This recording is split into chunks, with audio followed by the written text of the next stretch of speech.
back to Twin Dragons Review. This will be a manga video with spoilers for the Wano arc up to chapter 1017. So if you don't want to be spoiled, come back to this video after you've caught up. This is the second part of the Yonko saga. Back in Punk Hazard, the Straw Hats and Law had agreed to make an alliance to take down Kaido, but they would have to go through Dressrosa and Doflamingo first. After all that, the Straw Hats separate and some of them went to Wano while the other half went to Tato Land and recruited Jinbei in the process. After settling things with Big Mom, they made their way to Wano, with Jinbei promising he will return as soon as he can. The 9 red scabbards are an essential part to this arc, as Kozuki Oden died by sacrificing himself for the sake of opening up the country to the world. The country was taken over by Orochi while Oden was with Roger and Whitebeard exploring the world. They were sold out by someone within the scabbards and cheap tactics were used against his fight with Kaido. He was then executed, making sure his retainer lived on eventually to open the country. Oden was the son of the Shogun of Wano. He was a rebellious kid that was always fighting, causing trouble for the city. The citizens didn't respect him and made him an outcast. Oden went to Bakura Town and became the boss down there. After he had gained respect, attracted his followers, the 9 scabbards. When he came back, he and the scabbards were known as outlaws and bandits. So Yasui had the scabbards go to school, educate themselves, and gave them money to buy clothes so they looked more like part of the future Shogun's royal guard. During this, they had brought another person into the family named Orochi. Orochi kept borrowing money from Oden against the advice of Yasui. After all of this, Oden left to go see the world with Whitebeard since he had never seen the outside world of Wano due to the borders being closed. After their adventures, Oden hopped ships to explore with Roger and see the end of the Grand Line. It was especially helpful for Roger since Oden had the ability to translate the language on the poneglyphs and they both had the voice of all things. As the other Straw Hats made their way upstream into Wano from Whole Cake that had gotten separated, Luffy has met Tama, who was waiting for Ace to return after he promised to 4 years prior. That didn't go too well. After getting sick, Tengu has given Luffy a good grade sword to protect Tama as they go into town. On their way, they are reunited with Zoro after he was framed for being a slasher. They are then intercepted by Bezo Hawkins and they had evaded him. Luffy then meets up with Kaido after causing some ruckus and then proceeds to get one-shotted. He is then taken to the Udon prison where he finds Kid and finds out he is able to use Conqueror's Haki as well. After Luffy was defeated by Kaido, he was sent to the work camp prison where he met a fellow Worst Generation pirate and his rival Eustace Kid. They hadn't seen each other since Sabari Archipelago. After they got into their rivalry competing who bring in the most rocks for more meal tickets. Luffy then sees a small old man being bullied by the guards for not being able to produce enough work for meal tickets. Luffy helps him out by giving him a ton of tickets so he can eat. He learns the old man's name is Hyogoro, and was a leader of the old Yakuza of Wano. After causing so many problems in the prison, Queen comes in and makes Luffy fight in a sumo match until he dies, while protecting Hyogoro. During the matches, Old Man Hyo is teaching Luffy how to use the newfound Haki Ryo, the advanced form of armament Haki. It covers the body almost like a force field so you don't actually connect on your hits. During all this, the mystery prisoner that nobody had seen is freed. It's the long-lost scabbard of Oden, Kawamatsu. We then cut to the Big Mom pirates making their way into Wano for Big Mom to inform Kaido about Luffy. They are then intercepted by King, separating Big Mom and making her crash onto the beach, losing her memory. She then befriends Tama and gains her memory back after going to the prison having a brief clash with Queen. After being brought to Kaido, both of the Yonkos had agreed to form an alliance to take down the Straw Hats, shocking everyone. After he is freed and Queen is gone, a projection snail comes in and projects a video of Yasui's execution. After he is executed, we learn the terrible secret of the Smile Fruits and what Orochi and Kaido have been doing to the citizens of Wano. And for all of you that think Yasui's execution was sad already, it was revealed that even though he acted like he had, Yasui had never eaten a Smile Fruit. He acted like that to bring joy to the citizens affected by the Smile Fruit. This was revealed in his Reverie card that was released. Marines are planning out their approach after hearing the news, and the Reverie concludes with the dismantlement of the 7 warlords. Garp is seen worried and finally reveals to us why he's the Navy's greatest hero. Back in the days, Shiki, Kaido, Big Mom, and Whitebeard were all on the same crew under Rox D. Zebek. They were stopped by Garp and Goldie Roger joining forces to take them down, thus revealing the God Valley incident.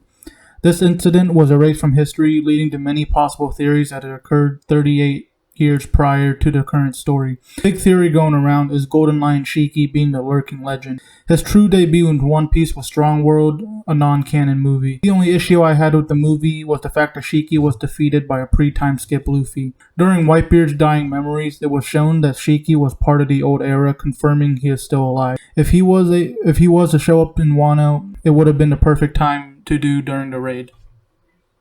There's been a theory floating around that Shanks is the son of Rox D. Zebek. He fits the timeline perfectly by being a baby at the time of the God Valley incident, a fight where we saw the Roger pirates team up with Garp and the Marines to defeat the Rocks pirates. I think Roger could have taken Shanks in, and that's how he became an apprentice on the ship. Also, there are 2 exchanges of dialogue to give it credit. When Roger and Odin were sailing together, Odin had met his wife Toki, and had kids while on board the ship.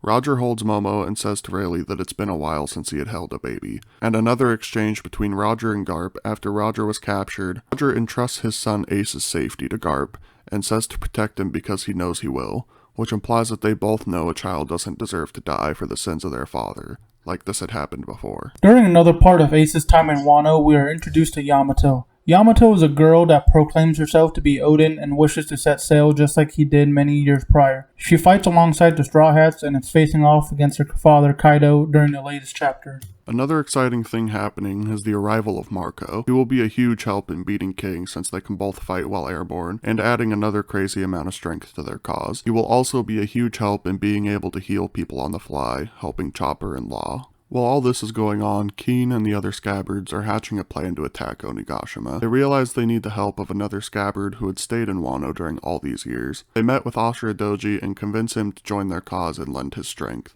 They lay out a plan to siege Onigashima and crash the party there.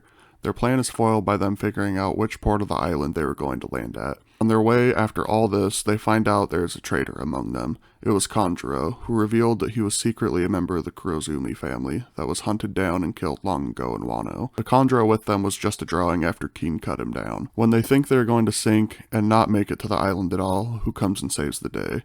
Jinbei, the newest member of the Straw Hats. Finally, we get to see Jinbei after waiting for him to join during the whole Cake Island arc. It can be a huge help to the cause if Kaido goes in his hybrid form and goes into the water, beating him with the fishman karate he's famous for. The Tobi Roppo are Kaido's elite fighters outside of King, Queen, and Jack. We then later found out that Who's Who used to be a part of CP9, lost something very important. X-Drake was another member, but then we found out he is undercover for the Navy, being a member of SWORD alongside Kobe. Once Luffy is gone and Momonosuke leaves, Kaido is seen with Keen. He then stabs him and appears to kill him. Really hope this isn't the case and that Keen is still alive. He was one of the ones I was really hoping wouldn't die during all this. It'd be sad to see such a good character be killed off. As much as I hate to say it, it doesn't look too bright for the Scabbards, especially Kiku, Kinemon, and Ashura Doji. Although nothing has been confirmed, it is not likely to survive Kaido's Thunder Bagua, and Kiku looks like she said her last words to Kinemon. However, I have hope for Ashura Doji since Pell was able to survive that blast back in Alabasta.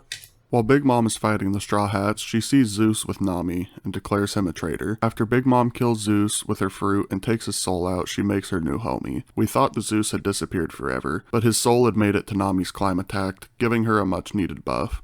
It's nice to see Oda buffing all the characters and not leaving them weak and useless later on in the series like other shows. During the next confrontation between Luffy and Kaido, Luffy is seen falling from Onigashima into the ocean after Kaido roasts him for being weak, saying, "I guess you can't be Joy Boy either." On his way down to the water, knocked out, we see Luffy communicating to Momonosuke, telling everyone not to worry, he still plans to beat Kaido. This is done through the voice of all things. They were shown to first have it during Fishman Island when the Sea Kings said they think another person could hear their voices. Kaido's been trying to off himself since nobody is strong enough to kill him. Not even taking a header from Sky Island could do it. By the end of the arc, someone will kill him and give him the death he's been yearning for. As good as Wano is, it's still missing one thing to take it to the next level: Kaido's backstory. This has been proven to make the villains that much better. A good example of this would be Doflamingo and his struggles with the Celestial Dragon parents, and being one himself. I think deep diving into Kaido as a character and more backstory into the Rocks Pirates could take this arc to the next level and put it at the top of the list for best arcs.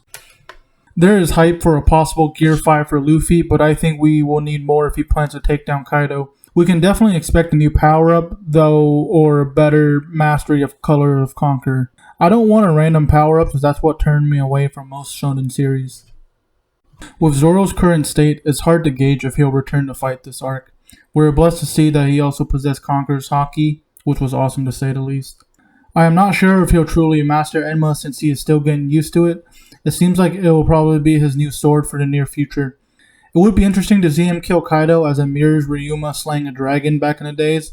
I'm personally hoping we can get Shusui back, since that's my favorite weapon besides Wado Ichimonji. But Zoro will need to help to take him down, maybe with Yamato. I can also see Big Mom being defeated this time around, hoping that Luffy is able to join up with Kid and Law. It's no secret that Marco is one of my favorite characters, and it was so cool to see him back in Wano after all these years in the series and when he was shipwrecked so many years ago. It seems like that he will be fighting King, hoping in the process that both of their bounties will be revealed. We also see Sanji engage Queen, so that fight should be pretty interesting. I'm curious to see if Chopper could find a cure for the smile fruits. I do think it is possible, however, I think he will need something from Dr. Vegapunk as he was more familiar with artificial devil fruits. It'd be cool to see Chopper finally doing something big in a long time.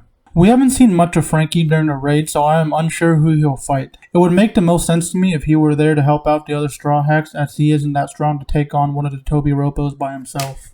Another topic of discussion is Yamato and her devil fruit. We saw in the manga her starting to transform into something, but it stopped. I think this would be the white tiger devil fruit, since Kaido has the dragon fruit, and in Japanese mythology they say tigers are the rival and fight a lot with dragons. This would make sense and would be really cool to see Yamato beat her dad and earn her freedom from him and the closed borders of Wano, really getting to live the same life as Odin. I think as long as nothing unfortunate happens to her, she will be the next Straw Hat to join the crew, since it keeps the parallels to Luffy and Roger during their adventures. She would be the Odin to Luffy that Roger had. Will Big Mom be killed, or will she just be beaten and live to see another day? If it's Luffy that fights her, I don't see her dying as long as nobody else steps in to finish the job. Another person to think about possibly showing up is Weevil. Will he chase Marco to Wano, or will he take the opportunity to destroy the land that Marco is taking care of for Whitebeard? Another person to think about showing up is Blackbeard and his crew. Will Blackbeard show up during the Wano arc to take advantage of the chaos like he did at Impel Down and in Marineford? When the first fake Odin appeared, I thought of him and his crewmate Katarina Devon, who has the ability to shapeshift with her Nine Tails fruit. What would be Blackbeard's goal coming to Wano? Will he be coming to take more fruits for his crew like he did to Moria's subordinate Absalom? Oda has stated that he has something big planned for Shanks this year, and this is the perfect time for him to show back up. It's not looking too good for Luffy and Zoro at the moment, so maybe he can come in and assist them. If that happens, I'm hoping we can hear more about his interception with the Beast Pirates right before showing up to Marineford, as it was stated that Kaido was planning to go there to kill Whitebeard himself. So what made him back out? Is Shanks really that intimidating? Well, that's all we have for today. Do you guys have any interesting theories that you've heard of? Leave them down in the comments below, and we'll see you in the next one.